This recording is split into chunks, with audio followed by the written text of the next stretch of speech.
Audio आपको बंद करना पड़ेगा sir. May I request Dr. Anil Khatri sir, please go through. Yeah.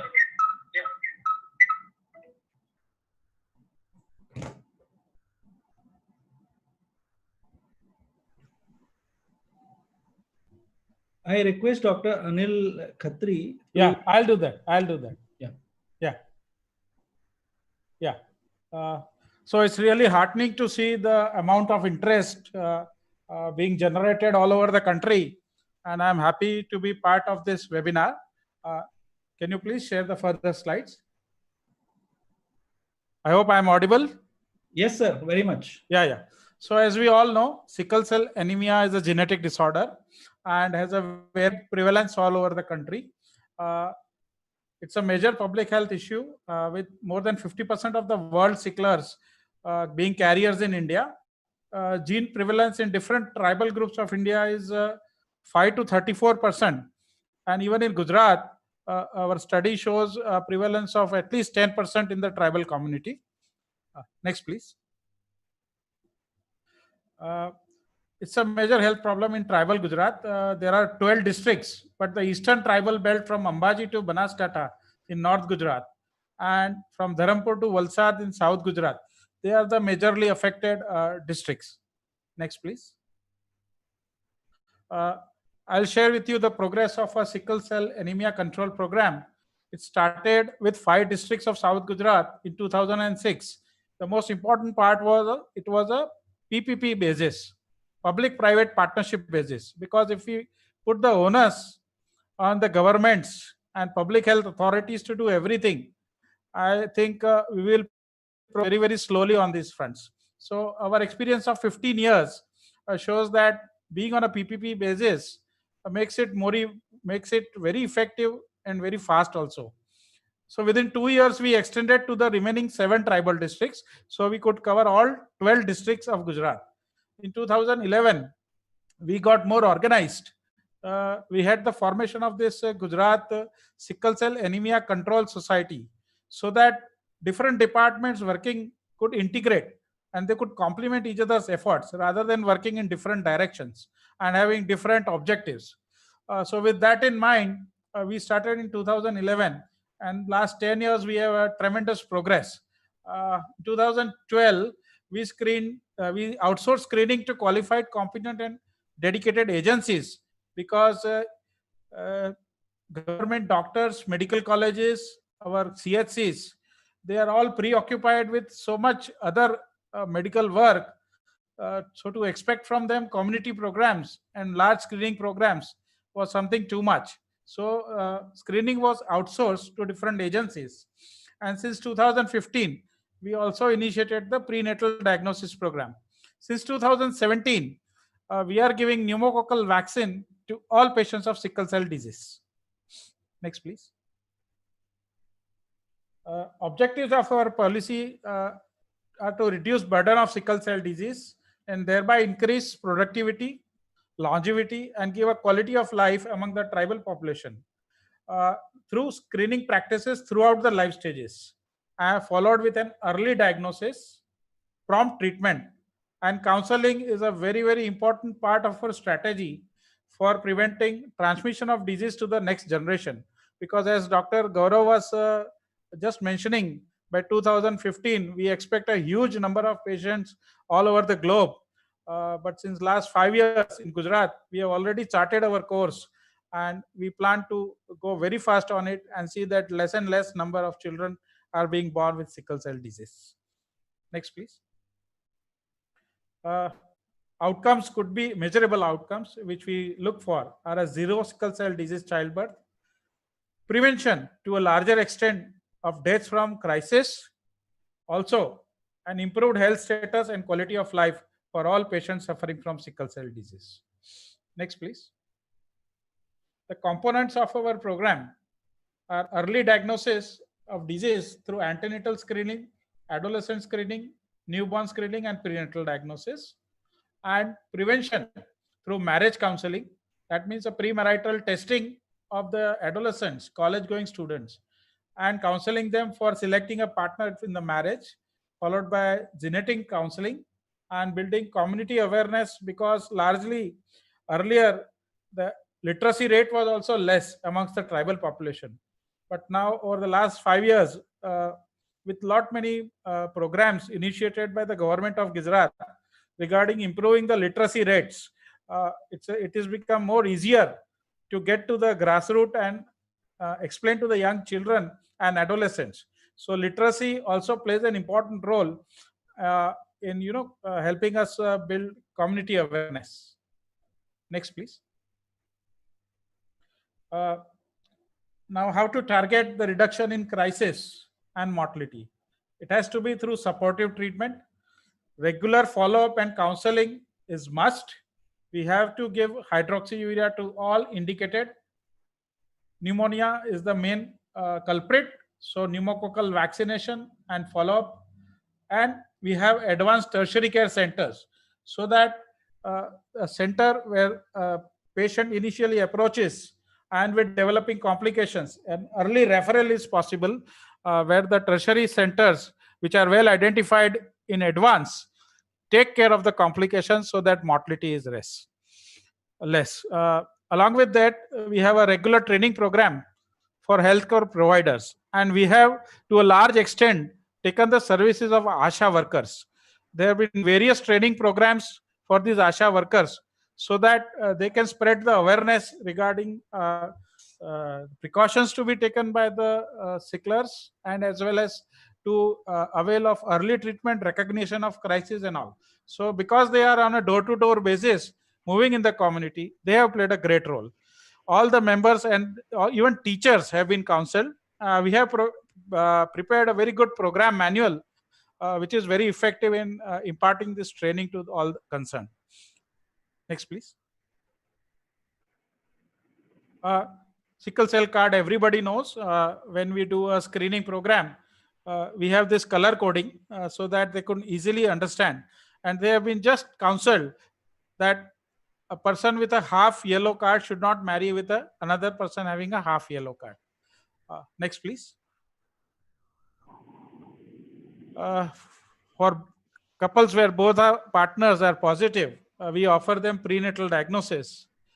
Prenatal diagnosis is done at two genetic labs. One is at Surat, which is a private lab, and another one is at Ahmedabad, which is managed by Indian Red Cross Society. Sampling is done by amniocentesis or CVS after informed consent. And Ahmedabad Center of Red Cross has done a huge work. We have screened almost 6 lakh pregnant ladies for both, thalassemia as well as sickle cell disease, and offered a prenatal diagnosis where both couples are carriers to approximately 2,000 couples. And from that till the end of 2019, we could do abortions of 448 fetuses, both thalassemia as well as sickle. So it's a huge work. It's an ongoing work and needs a lot of concerted efforts at various levels.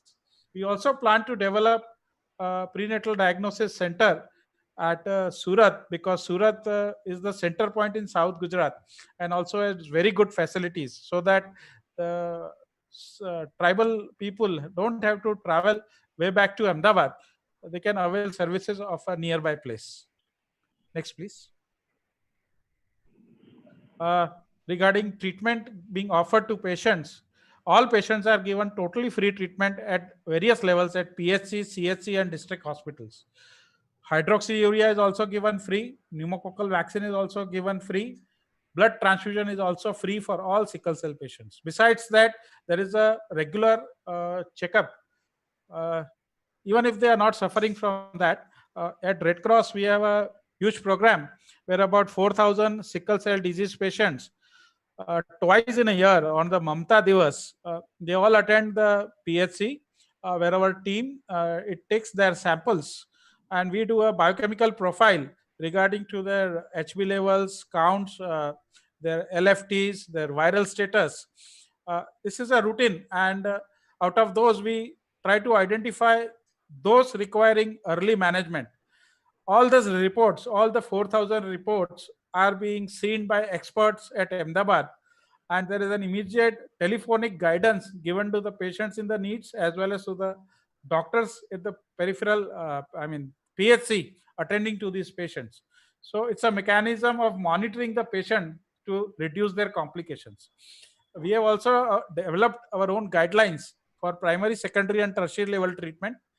Counseling is done extensively for sickle cell patients. Also, folic acid is being given to all patients. Next, please. If we talk about performance indicators, we have screened more than 10 million population in the tribal area, out of which almost about a 7.5 lakh are carriers and 30,000 are diagnosed with the disease. 30,000 affected have been vaccinated for pneumococcal vaccine, and more than 3,400 patients were given treatment for crisis this year. More than 15,000 have been vaccinated for pneumococcal. Next, please. Talking about the salient points of our programs, we try to reach to the most vulnerable tribal population. We have a life cycle approach. Life cycle approach means during the various stages of lives of a person. That means in infancy, early childhood, adolescent, and adulthood. We approach them in different ways. We have regular doorstep counseling of the beneficiaries. Important aspect is a lot of NGOs have involved in this program, and that is one of the primary reasons. Apart from the political will, dedicated efforts by all in the ministry, and exclusive support of NHM. Dr. Vinita, she calls everybody doctor, so I think I also call her a doctor. She is the backbone of, our country will always be indebted to her for her efforts to improve the hemoglobinopathy situation in the country. So with the active involvement of all, there is a community level involvement. There were times when our volunteers would be beaten up by the tribals just because they thought these people have come to suck our blood. But then gradually, with the efforts at the local sarpanch level, ASHA workers, PHC level, things have changed, and now the community is also involving very well. We have done a lot of capacity building at the government level, also at the staff of the NGO. Folic acid is also working very well, and hydroxyurea, of course, everybody knows, has great role to play as far as crisis with sickle cell is concerned. Next, please. So how do we sustain this program? Because projects start, but then they have to be sustained for long. So initially, we started with an NGO participation, and now it has been integrated with the general health services through training and capacity building of government service providers. Approach of the program gives wider reach and long-term focus. There is demand generation from the community, because now the people themselves, the sufferers, they put up their request through the local authorities as well as to their elected representatives, that is the MLAs, and they create a demand for better services, and that also nudges us to do better. And we do a lot of training and capacity building of private service providers also, and there is a mass support to the program overall. That has made it sustainable. Next, please. I would like to, very well effort to say that our program is very much replicable at the national level, because in our country there are more than 10 crores of tribals, and thus could be a 10 lakh figure, although we don't have an exact data, but we can postulate the data and think that there would be 10 lakhs sickle cell disease patients. Most tribal belts in India being an endemic area for malaria. Different views among experts in the world regarding the disease. That makes it have our country-centric approach. We should have a universal guideline, at least for our country, how to deal with the mild cases, how to deal with the moderate ones, how to deal with the severe ones. Like Dr. Gaurav said, there were only 2 patients from India in the whole lot they had. So we need to have a universal guideline, at least at our country, across the states, which would be very helpful in treating them better. There has to be convergence between different departments of government sectors and various dedicated NGOs Department of Tribal Affairs, I think they have a huge role to play along with the Department of Health and Family Welfare. Sickle cell anemia program has the potential of being taken up as a national program. Next, please. Sharing you some pictures of our screening camps and counseling sessions. Next, please. Thank you.